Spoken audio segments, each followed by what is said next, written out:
बिस्मिल्लाहिर्रहमानिर्रहीम। अस्सलाम वालेकुम नाज़रीन। आज बरोज़ जुमेरात 25 फरवरी है और आपकी खिदमत में चंद आज की जो टॉप स्टोरीज़ हैं वो आपकी खिदमत में हम लेकर हाज़िर हुए हैं। सबसे अहम ख़बर इस वक्त जो है वो है बिलावल भुट्टो की अपने जो वफ़द के साथ जाती उमरा में मरीम नवाज़ से मुलाकात हुई है। वो मुलाकात बेसिकली उस मुलाकात का मकसद क्या है और अब जो है हुकूमत की चाल क्या होगी, और इस पे हम देख रहे हैं कि पीडीएम के कौन कौन से लोग वहाँ पर बिलावल के साथ थे और कौन से नहीं थे, वजह क्या थी, मौलाना फजल रहमान का इस हवाले से क्या मौक़िफ़ है, वो कुछ चीज़ें कुछ देर बाद आ जाएंगी, वो आपसे शेयर करते हैं। वफाकी वज़रा की के हवाले से अगर हम बात करें तो एक दफ़ा आपने देखा होगा जो सज़ा सुनाई गई थी साबिक जो सदर थे, साबिक आर्मी चीफ़ थे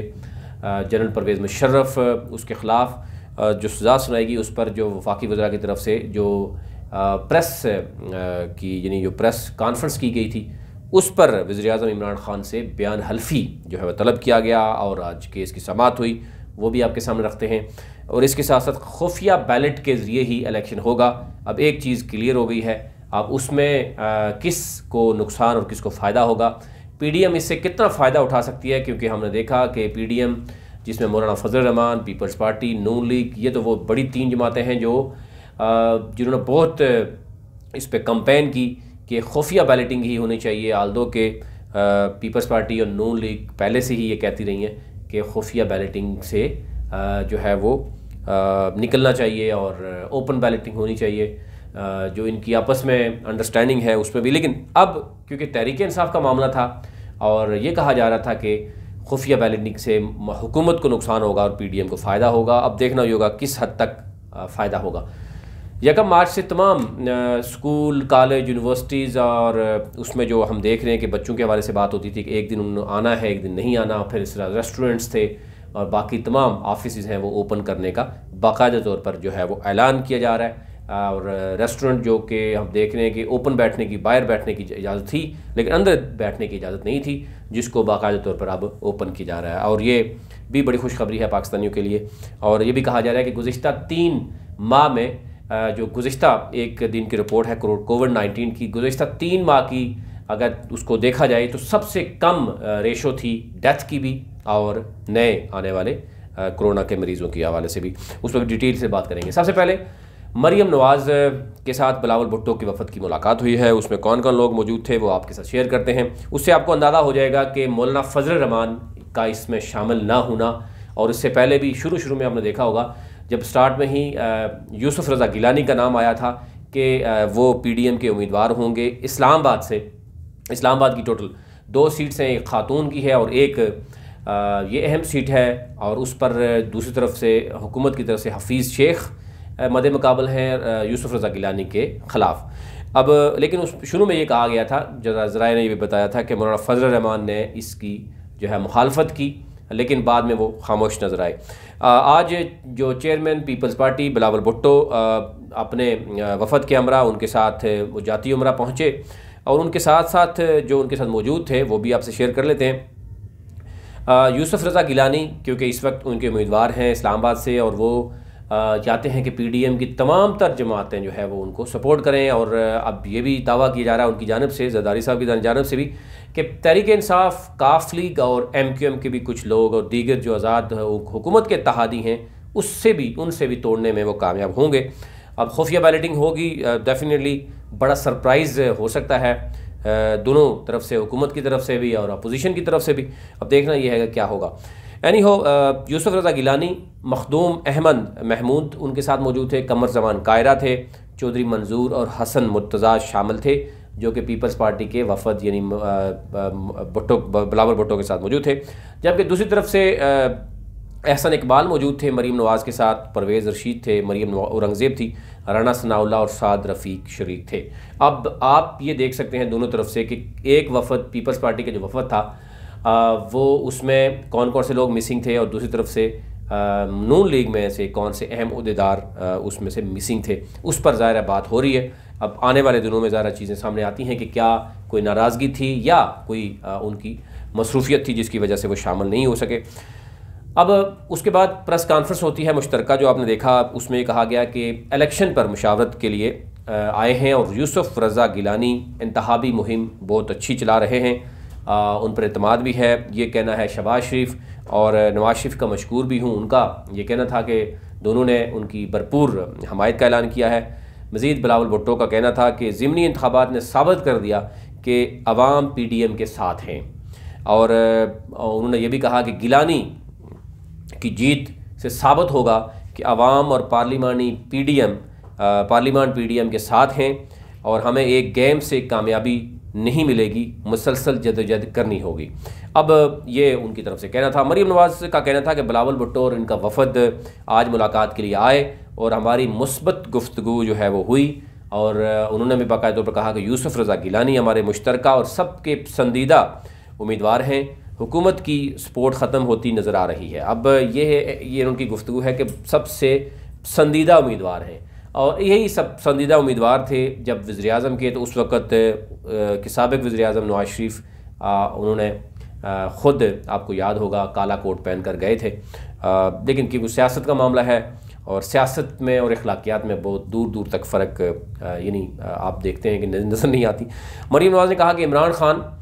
अवाम के मुजरिम हैं, 3 साल में अवाम की ज़िंदगी उन्होंने तंग कर दी है, हर सूबे में बगावत हो रही है, अवाम पर ज़ोर महंगाई की सूरत में क़यामत टूटती हुई नज़र आ रही है। ज़रा हम देख रहे हैं कि PDM के पास या अपोजिशन के पास एक बहुत बड़ा जवाब है, वो है महंगाई का और वो है करप्शन का, कि किस कदर करप्शन जो है वो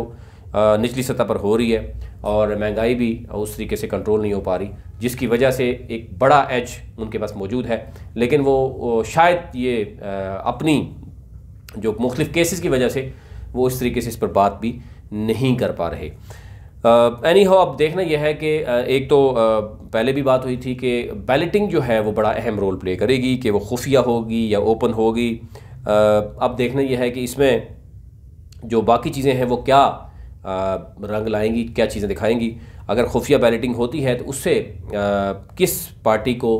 नुकसान होगा और किस को फ़ायदा होगा, अब ये देखना होगा। लेकिन वफाकी वज़रा की तरफ से एक तो मैंने बताया कि जो प्रेस कॉन्फ्रेंस की गई थी, वज़ीर-ए-आज़म इमरान खान के बयान हल्फी उनके हवाले से तलब किया गया। आपको याद होगा कि जब 2019 में परवेज़ मुशर्रफ के ख़िलाफ़ फांसी की सज़ा और जिस तरीके से आपने देखा होगा डी चौक में लटकाया जाए और 3 दफ़ा फांसी की और मुख्तलिफ़ तरह की जो सज़ाएँ थीं, उसमें जब चीज़ें सामने आई तो उस पर हमने देखा कि वफाकी वज़रा की तरफ से एक उस वक्त के साबिक़ अटारनी जनरल ने भी, अटारनी जनरल जो थे वो भी, और उनकी तरफ से एक वो किया गया था, प्रेस कॉन्फ्रेंस की गई थी, जिस पर हम देख रहे हैं कि वो केस मौजूद था, जिस पर आप बाकायदा तौर पर इनको बुलाया भी गया। जो इंटीरियर को देख रहे हैं, मामले खुसूसी हैं वज़ीर-ए-आज़म के शहज़ाद अकबर और साबिक़ अटारनी, और उन्होंने आके माफ़ी भी मांगी कोर्ट से, और लेकिन कोर्ट ने यह कहा कि वज़ीर-ए-आज़म इमरान खान से जो है वो बयान हल्फी तलब कर लिया जाए कि जिस तरीके से जजेस के ख़िलाफ़ जो है वो अगर जजेस ने फ़ैसला दिया तो उस फैसले के ख़िलाफ़ जाने के बजाय आप प्रेस कॉन्फ्रेंस करेंगे तो डेफिनेटली ये इदारों के ख़िलाफ़ एक बहुत बड़ी साजिश ही गर्दानी जाएगी। खुफिया बैलेट के ज़रिए सेनेट इंतखाबात की तैयारियाँ इलेक्शन कमीशन के मुताबिक कहा जा रहा है कि वो मुकम्मल हो गई हैं। अब इलेक्शन कमीशन ये कह रहा है जनाब कि खुफिया बैलेट के ज़रिए सेनेट इलेक्शन की तैयारी शुरू कर दी है और इस हवाले से हदायत जारी कर दी गई हैं। इलेक्शन ज़राए के मुताबिक वोटर्स को 4 बैलेट पेपर्स जो हैं वो जारी किए जाएंगे, जिसमें जनरल नशिस्तों के लिए सफ़ेद, ख़वातीन के लिए गुलाबी, टेक्नोक्रेट के लिए सब्ज़ और अक़लियत के लिए ज़र्द बैलेट पेपर होंगे। उम्मीदवार के नाम हरूफ तजी के साथ तरतीब से दर्ज होंगे, और जैसे कि आप जानते हैं कि एक सिंगल ट्रांसफरेबल वोट होता है। अगर एक वोट दिया गया और उसकी टॉप यानी जो एक इसकी साइंस है इसकी वो सेनेट की, वो ज़्यादा समझने की ज़रूरत है, उस पर हम अलग से एक पूरी वीडियो बनाएंगे कि जो सिंगल ट्रांसफरेबल वोट है उसका मकसद क्या है, वो क्या है, और सेनेट का इलेक्शन होता कैसे है, इसकी क्वालिफ़िकेशन क्या होती है, इस पर पूरी आपके साथ तफसील सामने रखेंगे। बहुत से लोगों ने इस पर बात भी की है कि इलेक्शन का मामला है क्या। वोटर्स बैलेट पेपर हासिल करने के बाद पर्दादार जगह, जैसे कि आम होता है, बॉल पेन का इस्तेमाल किया रहेंगे। रास्ते में वोटर किसी दूसरे वोटर या किसी दूसरे शख्स से नहीं मिलेंगे। वोटर के पोलिंग स्टेशन में मोबाइल फ़ोन ले जाने पर पाबंदी आयद होगी। अगर वोटर गलती से मोबाइल अंदर लेकर आए तो पोलिंग अफीसर के पास जमा कराना लाजम होगा। इलेक्शन कमीशन खैबर पख्तूनख्वा से जब उनसे पूछा गया तो उन्होंने कहा कि इलेक्शन कमीशन ऑफ पाकिस्तान की हदायत के मुताबिक सेनेट इलेक्शन के लिए इंतज़ामात मुकम्मल हैं, हदायत जारी कर दी गई हैं। इसी तरीके से जो सिंध इलेक्शन कमीशन है और बलूचिस्तान है और पंजाब है, वहाँ पर भी तैयारियाँ कहा जा रहा है शुरू की गई हैं और सेनेट इंतखाबात कराए जाएंगे। और कहा जा रहा है कि इलेक्शन कमीशन ऑफ पाकिस्तान की जानब से जो हदायत जारी की गई हैं उस पर तमाम सूबे जो है और उस पर मशावरत करेंगे और उस पर अमल करेंगे। अगर कोई किसी किस्म का मामला हुआ तो उसको उठाया भी जाएगा। लेकिन एक चीज़ सामने आ गई है, अब है खुफिया बैलेटिंग के ज़रिए होगा। अब जो दोनों तरफ से ये बात की जा रही थी कि जनाब अगर खुफिया बैलेटिंग नहीं होगी, जो कि तहरीक इंसाफ ने बड़ा ज़ोर दिया, एक तो कि जी ओपन बैलेट होगा, डेफिनेटली वो कोर्ट में भी गए, वो सदारती आर्डीनेंस भी आया, कोर्ट में भी गए, सुप्रीम कोर्ट में भी गए और फिर इलेक्शन कमीशन ने भी किया। तो उसके बावजूद अगर खुफिया बैलेटिंग होगी तो एक महाज पर तो ये नज़र आ रहा है कि PDM को कामयाबी हुई है जो PDM चाहती थी। अब देखना यह होगा कि क्या दूसरे महाज पर भी PDM फ़ायदा उठा सकेगी। सबसे अहम है साबिक़ वज़ीर-ए-आज़म यूसुफ रज़ा गिलानी की जो सीट है इस्लामाबाद से सेनेट के पर वो लड़ रहे हैं और उनके मद्दे मुकाबल हैं हफीज़ शेख। और इस्लामाबाद की ही अगर हम बात करें तो उसमें शहजाद अकबर की बात भी की जा रही थी, बाबर अवान की बात भी की जा रही थी और लोकल यहाँ के कुछ तहरीक इंसाफ के लोग थे उनकी भी बात हो रही थी कि उनको टिकट दिया जाएगा। लेकिन जब ये कहा गया कि यूसुफ रज़ा गिलानी PDM के एक बहुत ही मजबूत कैंडिडेट मैदान में उतर रहे हैं तो उस वजह से हफीज़ शेख को मैदान में उतारा गया, क्योंकि हफीज़ शेख जो है वो काफ लीग के दौर में, मुशर्रफ साहब के दौर में, पीपल्स पार्टी के दौर में भी अहम मौदू पर फाइज रहे। तो उनके भी अपने असर और रसूख मौजूद हैं, उनके अपने जो है वो मामलात हैं। लेकिन इस वक्त जो ज़राए बता रहे हैं कि PDM की भरपूर कोशिश होगी कि 7-8 तक MNAs अगर वो तोड़ने में कामयाब हो जाते हैं तो डेफिनेटली वो एक बहुत बड़ा सरप्राइज़ दे सकते हैं हुकूमत को। और दूसरी तरफ जहांगीर खान तरीन के हवाले से पहले कहा गया कि वो मैदान में उतर चुके हैं, हफीज़ शेख के साथ उनके ज़ाती तल्लुकात हैं। लेकिन बाद में अब ज़राए ये कन्फर्म कर रहे हैं कि जहांगीर खान तरीन भी नहीं चाहेंगे इस पोजीशन में वो जब तक इमरान खान जो है वो क्लियर नहीं करते वो इसको सपोर्ट ना करें। और हो सकता है कि वो भी 2-4 वोट हफीज़ शेख के ख़िलाफ़ अगर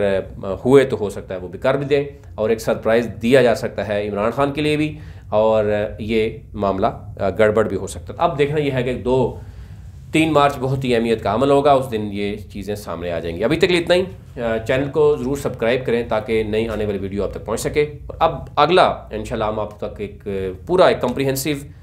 डॉक्यूमेंट्री बना के आपके सामने रखेंगे कि सेनेट इलेक्शन है क्या और जो अपर हाउस है उसमें मुंतखब कैसे होते हैं आपके नुमाइंदे और कानून साजी में उनका क्या रोल होता है। अभी तक लिए इतना ही।